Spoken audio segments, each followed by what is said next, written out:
जय हिंद। आज हम ये देखते हैं कि इंडिया और चाइना में युद्ध होता है तो किसके पास कौन सा हथियार ज़्यादा है और कौन सा हथियार खतरनाक है, दोनों इसका किस तरह से प्रयोग करेंगे। तो सबसे पहले हम ये देखते हैं कि इंडिया और चाइना के बीच में दोनों की आर्मी की रैंकिंग कितनी है।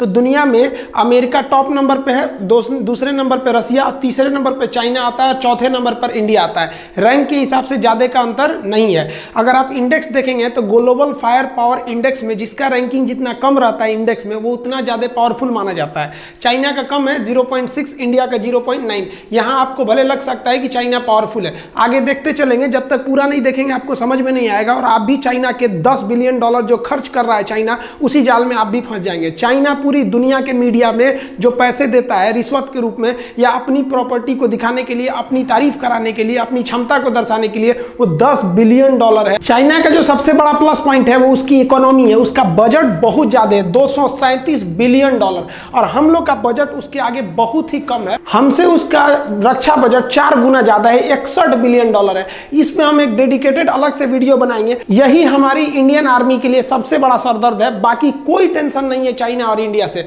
आगे देखिए, लेकिन ऐसा नहीं है कि चाइना के पास बहुत ज्यादा है, उसके पास कुछ कर्ज भी है। $1.5 ट्रिलियन उसके पास कर्ज है, विदेशी कर्ज, और भारत के पास $0.5 ट्रिलियन कर्जा है। तो उसका पैसा ज्यादा खर्चा कर रहा है 4 गुना, तो हमसे 3 गुना ज्यादा कर्जा भी ले रखा है। लेकिन चाइना का व्यापार इतना ज्यादा है कि उसके पास विदेशी मुद्रा 3000 ट्रिलियन है, और हमारे पास विदेशी मुद्रा जो है, फॉरेन मनी जो रिजर्व में रखा गया है, वो केवल 400 ट्रिलियन है। तो उसके पास व्यापार से ज्यादा फायदा होता है। लेकिन यहाँ युद्ध में हमको मेन ज्योग्राफिकली समझना है कि किसको ज्यादा बेनिफिट होने वाला है। देखिए, चाइना का ये वाला जो स्टेट है, ये तिब्बत है, इसको उसने कब्जा किया। इसकी सबसे बड़ी खराबी ये बहुत ज्यादा हाइट पे है। और ये वाला इधर वाला राज्य सिंजियांग, यहाँ पर मुस्लिम बहुल्य क्षेत्र है जिस पर चाइना काफी अत्याचार करता है, तो इधर से ज्यादा सपोर्ट मिलने वाला नहीं है।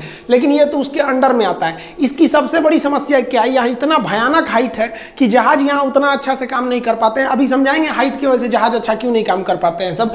दूसरा कि चाइना को अपनी आर्मी को 2 तरह से ट्रेन करना है। एक चाइना के लिए सबसे बड़ा कंट्रोवर्सी है, उसके लिए अमेरिका। चाइना अमेरिका के लिए भी प्रिपेयर रहता है, इसलिए उस ढंग से तैयारी करता है, और इंडिया के लिए। लेकिन इंडिया अपना मेन थ्रेट चाइना को मानता है, इसलिए इसके जितने भी हथियार है वो चाइना को ध्यान में रख के किए गए। इसलिए इंडिया के हथियार आपको कम दिखेंगे क्योंकि हमारे पास सिंगल दुश्मन है। और पाकिस्तान की तो बातें छोड़िए उसको। अब चाइना के सामने क्या है, उसको कुछ अमेरिका को काउंटर के लिए हथियार रखने हैं, कुछ इंडिया के लिए। अमेरिका से लड़ना है तो एयरफोर्स नेवी से लड़ोगे, और इंडिया से लड़ना है तो फिर आर्मी से लड़ोगे। तो इसलिए उसकी संख्या ज्यादा दिखती है। ज्यादा इसलिए दिखती है, ज्यादा बवाल पाल के रखा है। अगर हम टोटल एयरक्राफ्ट की बात करें तो इधर हम चाइना का लिखते हैं, इधर इंडिया का लिख रहे हैं। चाइना के पास 3210 एयरक्राफ्ट है, हर तरह के एयरक्राफ्ट को मिला के, जबकि इंडिया के पास 2123 एयरक्राफ्ट है। तो यहाँ एयरक्राफ्ट की संख्या इंडिया के पास कम है और इसके पास ज्यादा है। लेकिन चाइना चाह के भी अपने एयरक्राफ्ट से इंडिया के लिए ज्यादा एक्शन नहीं ले सकता है, जिसके कुछ कारण है। चाइना के पास जो कॉम्बैक्ट एयरक्राफ्ट है, ये चाइना के पास सबसे बड़ा पावरफुल कॉम्बैक्ट एयरक्राफ्ट है, वो 1232 है, जबकि इंडिया के पास देखिएगा तो केवल 538 है। यहाँ चाइना के ये एयरक्राफ्ट पावरफुल भी है, नो डाउट, ये हम भी कहते हैं पावरफुल है। इंडिया के एयरक्राफ्ट भी बहुत तगड़े हैं। इधर जो आप हाल ही में राफेल आया है, ये कॉम्बैक्ट जहाज क्या होते हैं, आमने सामने लड़ाई में काम आते हैं। वो ग्राउंड पे भी हमला कर सकते हैं, सामने भी हमला कर सकते हैं। लेकिन चाइना के ये कॉम्बैक्ट एयरक्राफ्ट और इंडिया के एयरक्राफ्ट में सब बहुत ज्यादा हथियार भर जाते हैं, जिस वजह से इसका वजन बहुत भारी हो जाता है। लेकिन चाइना का ऊपर जो इंडिया से सटने वाला तिब्बत का एरिया है, वो 4000 से 5000 मीटर की ऊंचाई पर है। वो ऑलरेडी उतनी ऊंचाई पर है। उसके बाद से जहाज को ऊंचा जाना है 5000 मीटर। और अब इतनी हाइट पे जाने की वजह से इसमें जेट इंजन लगा रहता है। और जेट इंजन की खासियत क्या होती है कि उसे ऑक्सीजन चाहिए। बिना ऑक्सीजन के उसका अंदर का पेट्रोल जलेगा ही नहीं। वो रॉकेट इंजन थोड़ी है जो अंतरिक्ष में चला जाए। जेट इंजन को ऑक्सीजन चाहिए, और ये जमीन खुद ही 5000 मीटर की ऊंचाई पर है, और 5000 और जाइएगा तो उतने ऊंचाई पर ऑक्सीजन लेवल बहुत ही घट जाता है, जिस वजह से उसकी इंजन की क्षमता घट जाती है। अब इंजन की क्षमता घट जाएगी तो आप चाह के भी आपकी ये 4थी पीढ़ी का जहाज और 5वीं पीढ़ी का जहाज किसी काम का नहीं रह गया। मान के चलिए कि आपकी क्षमता बहुत ज्यादा है, लेकिन ऑक्सीजन की कमी से आपका इंजन ही काम करना छोड़ देगा, जिस वजह से आप चाह के भी ज्यादा हथियार नहीं ले सकते हैं, ज्यादा हाइट पे नहीं जा सकते हैं। और अब तो उतना पार करके अगर आप आइएगा इंडिया की ओर, तो एक तो पहले ही आप तो कम लोड उठाए ही थे, रास्ते में भी आपका कुछ फ्यूल खत्म हो गया।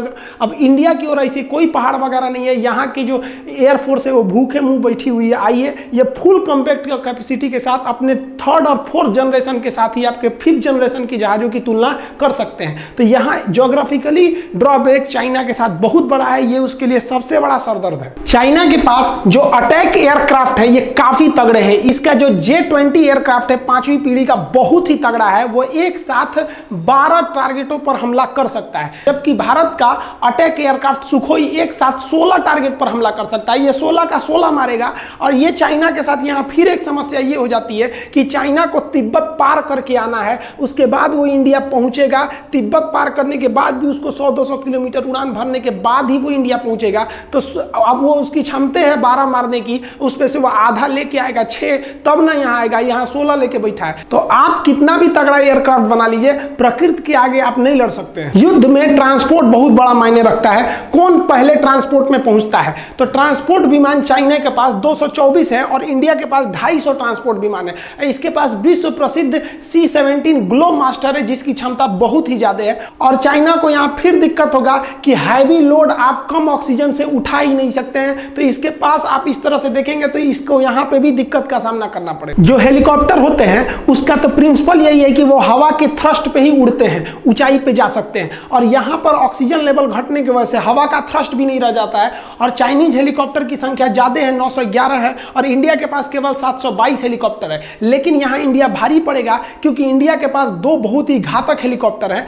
जो मतलब बहुत हैवी हेलीकॉप्टर है। एक Mi-17 V5 और दूसरा चिनूक आ गया है। चिनूक के पास डबल डिस्क है। हेलीकॉप्टर के डायना को डिस्क कहते हैं। ये डबल डिस्क है, इसकी सर्विस सीलिंग ज्यादा है, लोड कैपेसिटी भी ज्यादा है। डिस्क मतलब डायना, सर्विस सीलिंग मतलब ज्यादा हाइट पे जा सकता है, क्योंकि 2-2 डायना है इसके पास, और ज्यादा चीजों को ये उठा सकता है एक ही बार में। जबकि चाइना के हेलीकॉप्टर के पास सर्विस सीलिंग की क्षमता कम है, क्योंकि इनके पास अधिकांश हेलीकॉप्टर सिंगल डिस्क के ही है। आर्मी को बढ़त देने के लिए अटैक हेलीकॉप्टर काफी जरूरी होते हैं। चाइना के Y-20 हेलीकॉप्टर जो है, उनके पास अटैक हेलीकॉप्टर 281 अटैक हेलीकॉप्टर है, जबकि भारत के पास महज 23 अटैक हेलीकॉप्टर है। लेकिन इस अटैक हेलीकॉप्टर के साथ Mi-24 और अपाचे हेलीकॉप्टर को शामिल करने के बाद भारतीय एयरफोर्स का अपाचे हेलीकॉप्टर विश्व प्रसिद्ध है। इसने कई युद्धों में अपनी जंग को दिखाया है, जबकि चाइनीज हेलीकॉप्टर अभी किसी भी लड़ाई को नहीं लड़े हैं। एक बात बताइए, आप खूब अच्छे से एग्जाम की तैयारी कर लीजिए, जगह जगह टेस्ट माराइए, इस कोचिंग में उस कोचिंग में टेस्ट दे दीजिए, लेकिन क्या आप गारंटी दे सकते हैं कि आप एग्जाम में पास होइएगा?